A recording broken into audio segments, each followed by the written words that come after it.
السلام عليكم ورحمة الله وبركاته. إن الحمد لله نحمده ونستعينه ونستغفره ونعوذ بالله من شرور أنفسنا وسيئات أعمالنا. من يهده الله فلا مضل له ومن يضلله فلا هادي له. أشهد أن لا إله إلا الله وحده لا شريك له وأشهد أن محمدا عبده ورسوله صلوات الله وسلامه عليه وعلى آله وصحبه وسلم تسليما كثيرا. يا أيها الذين آمنوا اتقوا الله حق تقاته ولا تموتن إلا وأنتم مسلمون.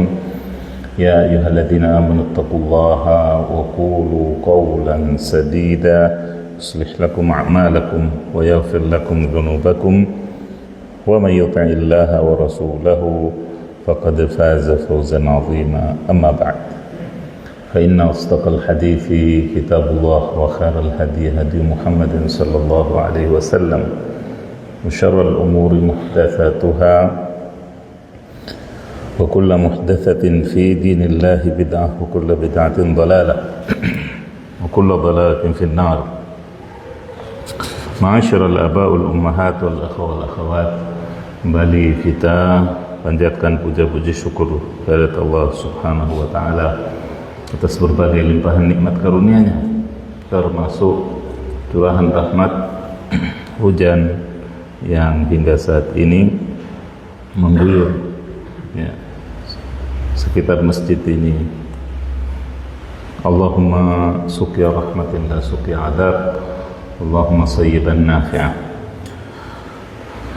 Semoga hujan ini membawa rahmat dan menumbuhkan dan membawa manfaat. Salawat dan salam kita aturkan ke hadirat Nabi kita Muhammad sallallahu alaihi wasallam, begitu pula kepada keluarga beliau, para sahabat setia beliau.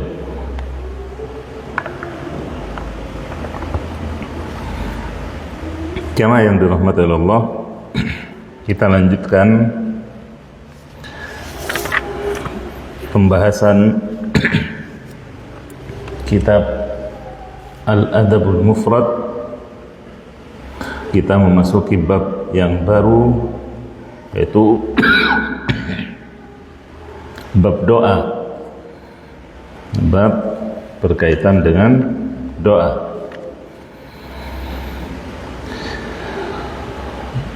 Imam Bukhari rahimahullah menorehkan satu riwayat di sini dari Abu Hurairah bahwasanya Rasulullah sallallahu alaihi wasallam bersabda, Innal karima ibnal karimi ibnil karimi ibnil karim. Sesungguhnya orang mulia, putranya orang mulia, cucunya orang mulia, cicitnya orang mulia. Silsilah atau mata rantai emas. Siapa yang dimaksud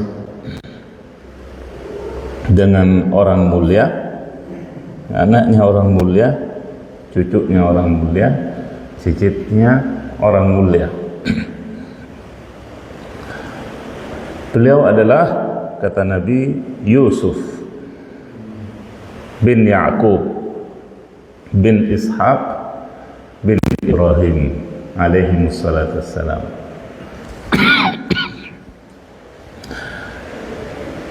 Yusuf seorang nabi, ayahnya Ya'qub juga seorang nabi, ayahnya lagi Ishak atau kakeknya adalah nabi, buyutnya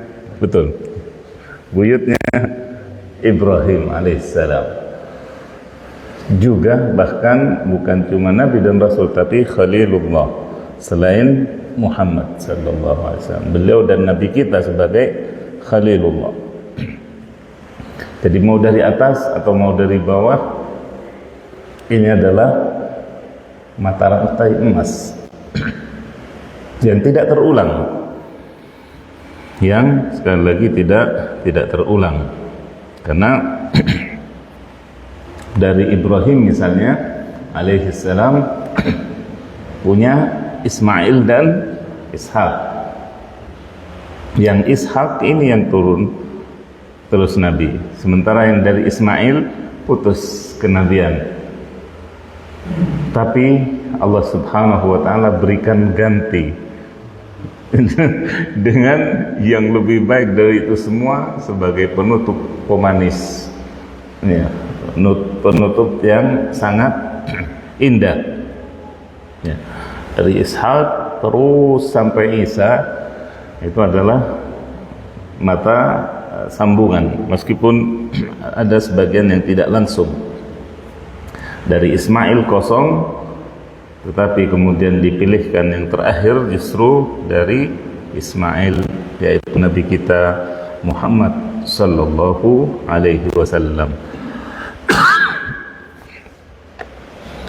Beliau sebutkan Ibrahim sebagai Khalilur Rahman tabaraka wa ta'ala, Khalilnya Allah. Khalil ini tingkatannya lebih tinggi daripada Habibullah. Banyak orang menyatakan Nabi kita sebagai Habibullah, kecintaan Allah.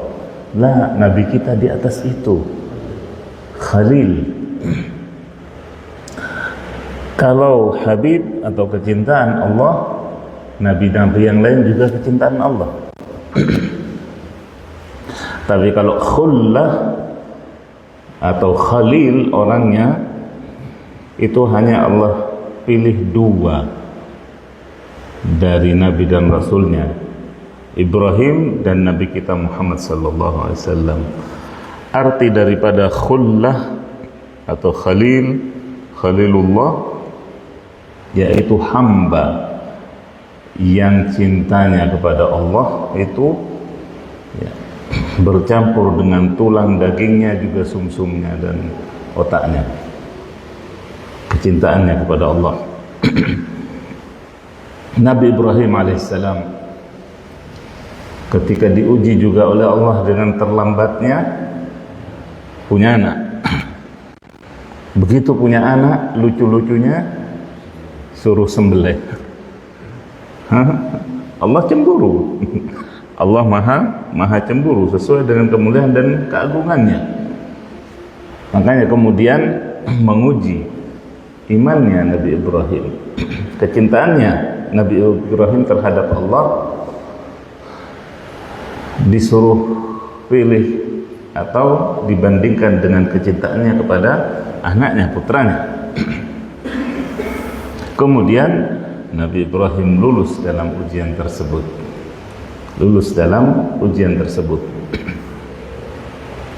Begitu pula Nabi kita Muhammad sallallahu alaihi wasallam. 3 putranya anak laki-laki, dan di masa itu anak laki-laki betul-betul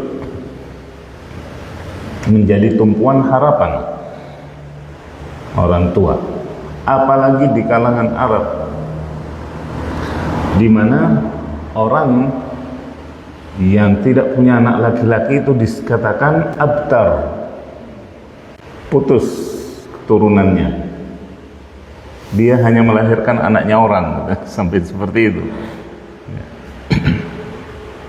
Nabi kita alaihissalatu wassalam diuji oleh Allah dengan 3-tiganya putranya, Al-Qasim, kemudian Ibrahim, kemudian sebelum Ibrahim siapa? Al-Qasim, kemudian Abdullah, kemudian Ibrahim. Ya. Semuanya, 3-tiganya Allah ambil ketika masih balita, ketika masih kecil. Itu juga cobaan. Namun Nabi kita lolos dan lulus dalam ujian tersebut. Beliau tampakkan bahwasanya kecintaannya kepada Allah Subhanahu wa taala tidak reda ataupun tidak layu karena diambilnya putra-putra beliau. Putra-putra beliau.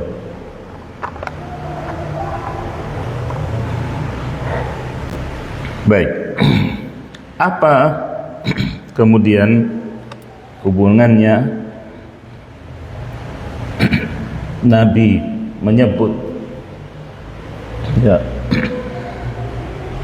Nabi Yusuf di awal pembicaraannya?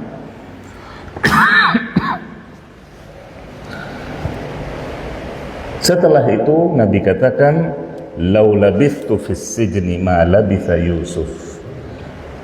Summa ja'ani ad-da'i la ajabtu." Andai, kata Nabi, aku mendekam di penjara selama mendekamnya Yusuf. Berapa tahun Nabi Yusuf di penjara?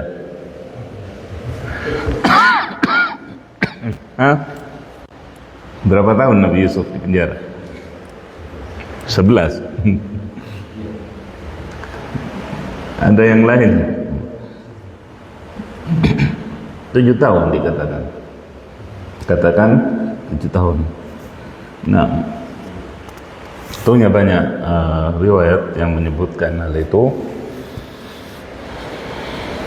Namun seperti ketika Nabi Yusuf mentakwilkan mimpi raja 7 tahun makmur, 7 tahun paceklik, maka 7 tahun pula Nabi Yusuf di penjara. Dikatakan demikian. Al-muhim, andai kata Rasulullah diuji seperti Yusuf di penjara, kemudian datang undangan dari raja, tentu aku penuhi panggilan itu, atau undangan itu dalam rangka apa? Dalam rangka kesempatan untuk berdakwah, mendakwahi pemuka kerajaan Mesir pada waktu itu. Namun kata Rasulullah sallallahu alaihi wasallam, Yusuf alaihi salam ketika dipanggil dengan undangan tersebut, beliau ingin membebaskan dirinya dari tuduhan keji dulu. Beliau ingin keluar bukan karena dikasihani, tapi beliau ingin keluar dengan terbukti kesuciannya, integritasnya, kejujurannya, bahwasanya beliau tidak pernah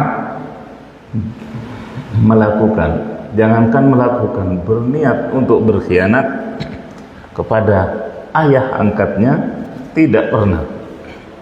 Sehingga beliau berkata pada surah Yusuf ayat 50, "Irji' ila rabbika fas'alhu ma balun niswatil lati qatta'na aydiyahun."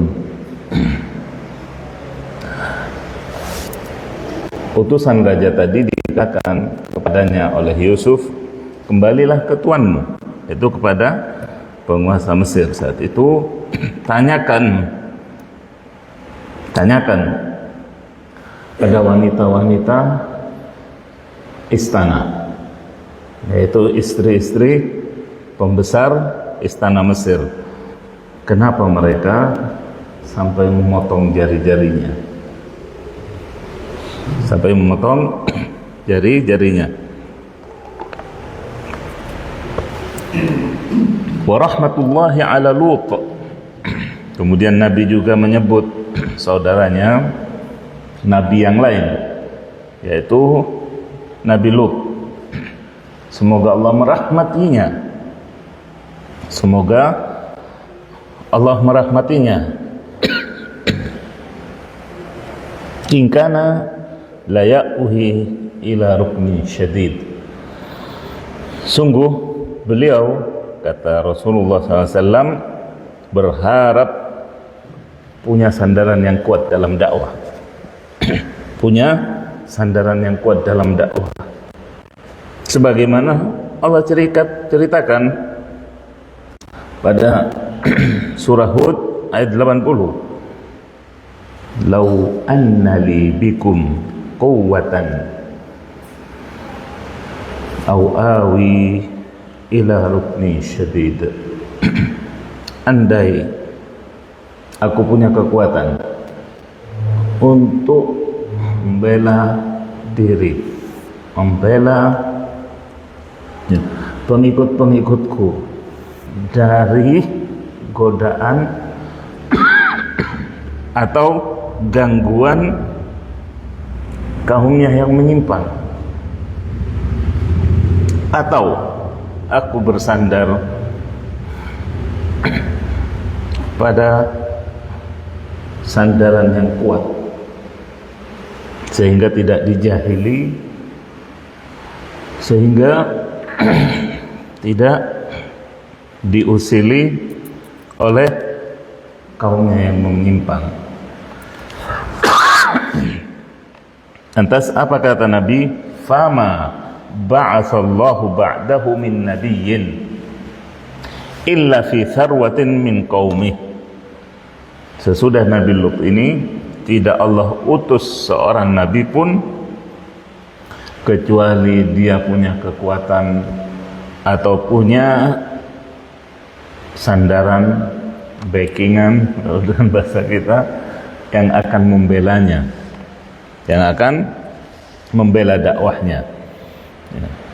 Kekuatan entah dengan mukjizatnya seperti Nabi Musa alaihissalam.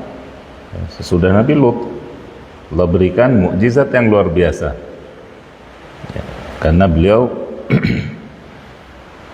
musuhnya juga luar biasa. Fir'aun yang tidak Allah ciptakan sebelum ataupun sesudahnya orang yang lebih bobrok atau durjana darinya.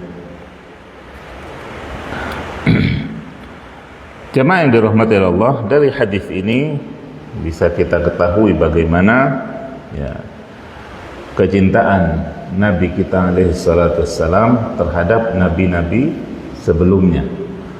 Juga doa beliau untuk nabi-nabi seniornya, yaitu sebelum beliau bertugas. Juga hubungan antara nabi yang satu dengan nabi yang lain, karena semuanya adalah utusan Allah Subhanahu wa ta'ala dari satu sumber, yaitu Rabbul Alamin, yang mengutus mereka semua. Juga bagaimana nabi kita terilhami dari dakwah para nabi sebelumnya. Beliau mengambil pelajaran, mengambil hikmah dari nabi-nabi sebelumnya. Nah, kemudian jamaah yang dirahmati Allah, Imam Bukhari beralih kepada babun nakhilah minad du'a, bab ikhlas dalam berdoa. Ikhlas dalam berdoa. Disebutkan di sini ada 3 orang bersahabat, yaitu athar. Di sini adalah athar dari tabi'in. dari Abdurrahman bin Yazid, beliau berkata, kana Rabi' ya'ti Alqamata yaumal Jum'ah. Seorang ulama dari kalangan tabi'in bernama Ar-Rabi' itu biasa mendatangi Alqamah di hari Jumat. Fa idza lam akun thammata arsalu ilaih. Kalau tidak ada di hari itu, tidak ketemu, maka mesti dicari. Tiga orang ini bersahabat, Abdurrahman, Ar-Rabi' dan Alqamah. Bersahabat tiga orang ini. Suatu ketika dua orang, Abdurrahman dan Alqamah, ada hadir di majelis, kemudian Abdurrahman tidak ada. Maka aku pun dipanggil. Alqamah berkata kepadaku setelah kumpul, alam tara ma ja'a bihi Rabi'? Tidakkah engkau tahu apa yang dibawa oleh Ar-Rabi'? Maksudnya adalah satu riwayat, satu hadis ataupun satu asar. Qala alam tara aktsara ma yad'un nas wa ma aqalla ijabatuhum. Sebaliknya ya, atau selanjutnya juga Alqamah melanjutkan, tidakkah kalian atau engkau melihat banyak orang berdoa tapi sedikit yang diijabah? Nah, ini penyakit. Ini kendala, ini problem ini. Banyak yang berdoa tapi tidak diijabah oleh Allah. Tidak mustajab doanya. Wa dzalika anna Allah 'azza wa jalla la yaqbalu illa an-nakhilata min ad-du'a. Yang demikian dikarenakan Allah tidak menerima doa itu kecuali yang murni, yang ikhlas karena Allah. Kemudian Abraham mengatakan, awalaysa qad qala dzalika Abdullah? Bukankah yang demikian itu juga dikatakan oleh riwayat dari Abdullah? Di sini tidak disebutkan Abdullah bin Umar ataukah Abdullah bin Abbas ataukah Abdullah yang lain. Saya belum sempat merujuk ke hadis ini atau asar ini. Apa yang dikatakan oleh Abdullah, yaitu sahabat yang jelas. Qala Abdullah, sahabat Abdullah berkata, la yasma'ullahu min musmi'in wala mura'in wala la'ibin illa da'in da'a yathbutu min qalbi. Sesungguhnya Allah tidak mendengar, tidak menjawab, tidak mengabulkan doa dari orang yang tujuan dari doanya adalah untuk mengejar ketenaran atau sum'ah.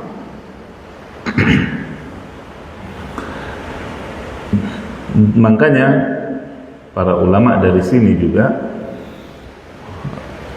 para ulama menyimpulkan bahwasanya doa yang dipaksakan itu makruh hukumnya. Doa yang dipaksakan bagaimana?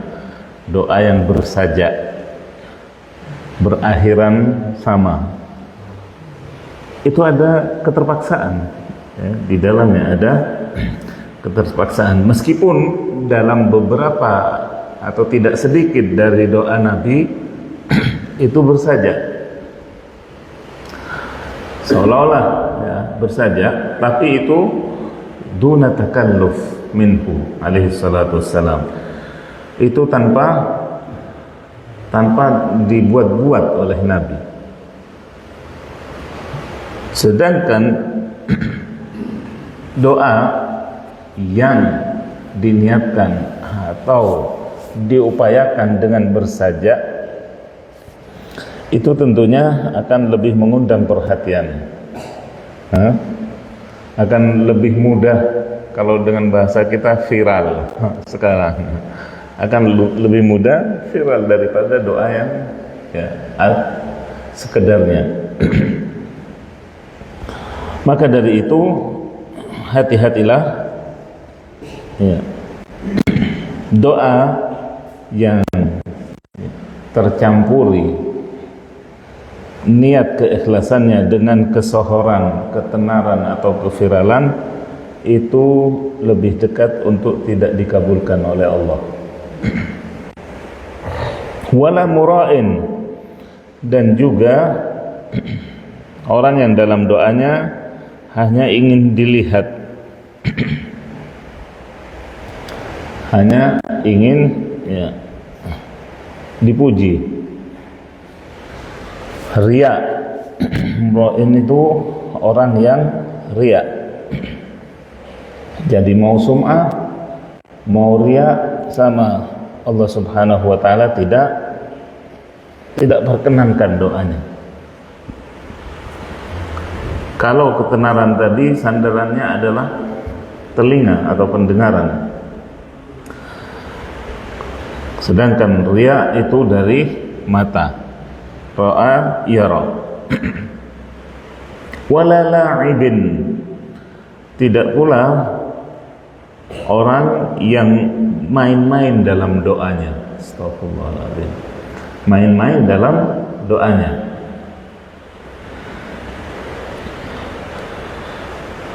Main-main dalam doanya adalah permintaan kepada Allah Subhanahu wa taala dengan permintaan yang nyeleneh. Dengan permintaan yang nyeleneh. Meskipun tidak ada yang mustahil bagi Allah untuk mengabulkannya. Tidak ada yang mustahil. Akan tetapi hal ini bisa menimbulkan atau dikhawatirkan termasuk su'ul adab ma'allah, yaitu adab yang buruk terhadap Allah. Misalnya doa, ya Allah, berikanlah saya kekuatan untuk terbang. Misalnya manusia dikasih sayap oleh Allah? Tidak. Ini ta'addin fi doa, yaitu melampaui batas, keterlaluan dalam berdoa. Sudah ada gantinya pesawat kok. Nah, yang demikian termasuk la'ibin fi doa, bermain-main dalam berdoa. Tidak serius dalam berdoa. Semua ini sekali lagi bisa menjadi penyebab doa seseorang terhambat. Kalau tidak dikatakan mental, tidak naik ke langit doanya. Illa da'in da'a yasbutu min qalbih. Yang dikabulkan terlantas doa yang bagaimana? Doa yang keluar dari hati. Doa yang memang terpancar dari hati. Doa dari hati lebih mudahnya sebenarnya kita tinggal menjiplak, copy paste doa dari Al-Quran ataupun dari Nabi SAW, karena bahasanya lebih ringkas ataupun juga lebih rinci di beberapa hal. Nabi SAW dalam doanya ataupun nabi-nabi yang lain, dalam doa-doa mereka terkadang atau yang umum adalah doa yang global sifatnya. Ada pula doa-doa yang khusus, baik itu permintaan ataupun perlindungan. Nabi SAW meminta doa secara umum, doa yang dihafal oleh semua, yang disebut sapu jagat. Sapu jagat Itu doa yang umum. Rabbana atina fid dunya hasanah wa fil akhirati hasanah wa qina adzabannar. Itu umum, minta kebaikan di dunia, minta kebaikan pula di akhirat. Kebaikan di dunia macam-macam. Meskipun Ibnu Abbas diantara artinya adalah diberikannya pasangan yang soleh atau soleha. Itu kebaikan dunia. Kebaikan akhirat adalah surganya. Kebaikan akhirat adalah surganya. Tetapi di sisi lain Nabi SAW mencontohkan permintaan yang sifatnya detail, ketika meminta beberapa hal, termasuk ketika berlindung kepada Allah dari misalnya penyakit-penyakit. Nabi berdoa dari penyakit yang buruk, penyakit yang parah, penyakit yang tidak ada obatnya atau sulit obatnya ditemukan. Tetapi itu secara umum. Tapi Nabi juga menyebutkan, Allahumma inni a'udzubika, ya Allah aku berlindung kepadamu dari diantaranya al-junun, gila, kemudian sopak, kemudian penyakit, beberapa penyakit Nabi sebutkan. Jadi kita tinggal milih. Dan sekali lagi doa tersebut hendaklah diucapkan dengan kehadiran hati dan pikiran. Jangan kita meminta berdoa kepada Allah Subhanahu wa taala sedangkan hati kita kocar-kacir ke timur, pikiran kita melayang-layang.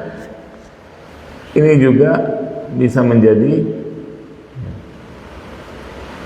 tidak diijabahnya, menjadi sebab tidak diijabahnya doa kita.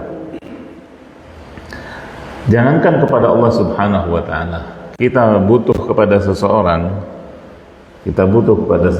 kemudian kita minta tolong kepadanya, kita berbicara tapi muka kita misalnya ke arah yang lain. Kira-kira bagaimana orang ini bersedia menolong kita? Tidak bersedia, karena seolah-olah dia bermain-main dalam permintaannya. Maka dari itu adab kepada Allah Subhanahu wa taala dalam berdoa itu juga lebih utama untuk kita terapkan adab-adab yang sudah dimaklumi bersama dalam hal doa.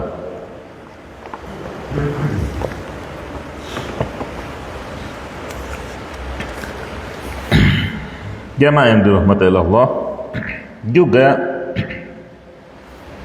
Imam Bukhari melanjutkan pembicaraannya tentang doa ini dengan judul bab liya'zimad du'a fa inna Allah la mukriha lahu. Bab hendaklah dipangkas ataupun dipastikan dalam berdoa karena Allah tidak ada yang memaksanya, tidak ada keterpaksaan bagi Allah. Karena tidak ada keterpaksaan bagi Allah Subhanahu wa taala. Maksudnya bagaimana? Akan kita ketahui. Janganlah seseorang ketika berdoa itu menggantung.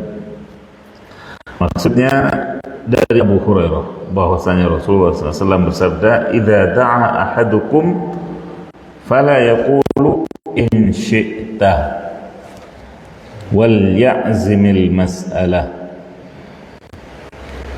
Apabila seorang dari kalian berdoa meminta kepada Allah, maka jangan katakan, ya Allah berikan saya misalnya kelancaran rezeki, berikan saya keturunan yang soleh dan soleha bila engkau kehendaki. Jangan begitu.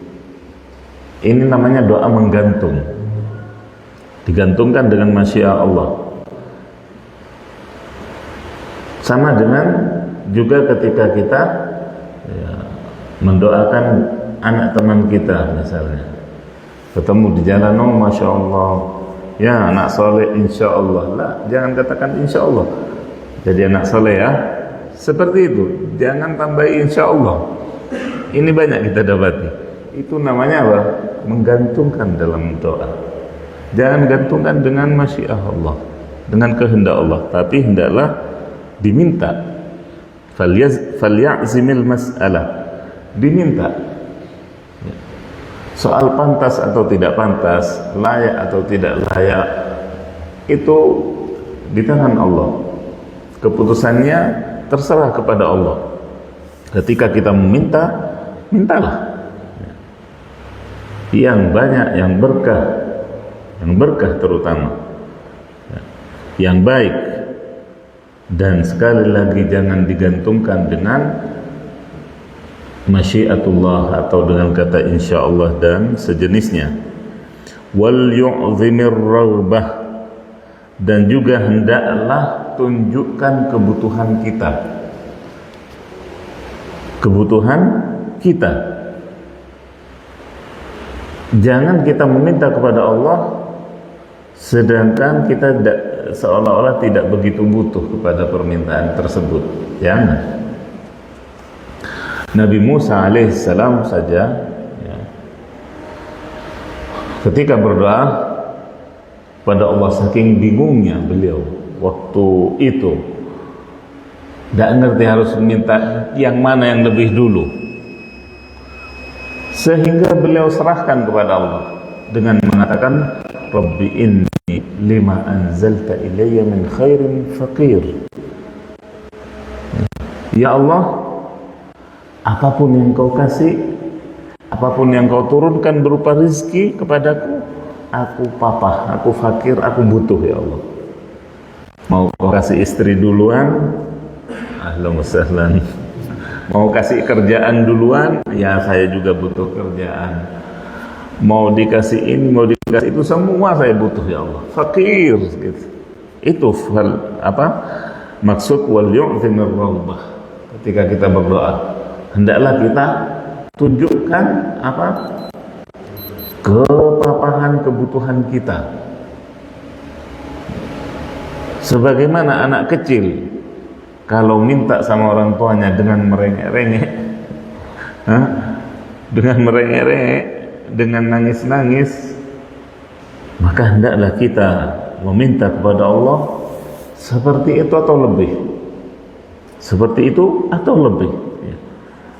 Dan dengan fa innallaha la ya'zumu alaihi syai'un a'tah, sesungguhnya Allah ya tidak melihat pemberiannya itu sebagai sesuatu yang besar pada hambanya. Allah itu ghaniyun hamid, Allah itu maha kaya, maha terpuji. Andai ya, dalam hadis qudsi seperti yang mungkin pernah disebutkan, bagaimana Allah subhanahu wa ta'ala menyatakan bahwasanya seandainya jin dan manusianya dari awal sampai akhirnya dikumpulkan di satu padang luas, lalu masing-masing dari mereka meminta kepada Allah masalahnya, kebutuhannya, ya, problematikanya, semua diminta, kemudian Allah penuhi satu-satu, semuanya Allah penuhi. Sungguh itu tidak mengurangi perbendaharaan kekayaan Allah sama sekali. Kemudian disebutkan dalam akhir riwayat bahwasanya kecuali seperti salah seorang dari kalian mencelupkan jari kelingkingnya di samudra, bukan di sungai, di samudra, celupkan. Ketika kita nyebrang laut misalnya, kita celupkan tangan kita, yang ada di jari ini itulah pemberian Allah kepada semua makhluk itu kan, semua kebutuhannya. Sedangkan lautan atau samudra yang tersisa itulah kekayaan Allah. Apa artinya tetesan yang ada di jari dibandingkan samudra yang tak terbatas? Nah, dalam riwayat Anas sebagai penutup di sini disebutkan, idza da'a ahadukum falyazim fid du'a wa la yaqul idza da'awtum Allah fa'zimu fid du'a wa la yaqulanna ahadukum Allahumma in syi'ta fa'atini fa inna Allah la mustakriha lahu. Apabila salah seorang dari kalian berdoa, hendaklah dipangkas atau dipastikan atau diserukan kebutuhannya kepada Allah, dan jangan berdoa bila engkau kehendaki berikanlah aku ini dan itu, karena sesungguhnya Allah Subhanahu wa ta'ala tidak ada yang dapat memaksanya ataupun tidak ada yang besar bagi Allah dalam pemberiannya. Semuanya adalah kecil dan sedikit dibandingkan dengan kekayaan dan perbendaharaan Allah Subhanahu wa ta'ala. Demikian barangkali apa yang bisa saya sampaikan pada kesempatan kali ini. Mudah-mudahan bermanfaat, mudah-mudahan Allah Subhanahu wa ta'ala menjadikan kita sebagai hamba-hambanya yang mustajab doanya, yang Allah kabulkan apabila kita meminta dan mengangkat tangan ke hadiratnya. Demikian saya akhiri. Subhanakallahumma wa bihamdik, asyhadu an la ilaha illa anta astaghfiruka wa atubu ilaik. Assalamualaikum warahmatullahi wabarakatuh. Waalaikumsalam warahmatullahi wabarakatuh.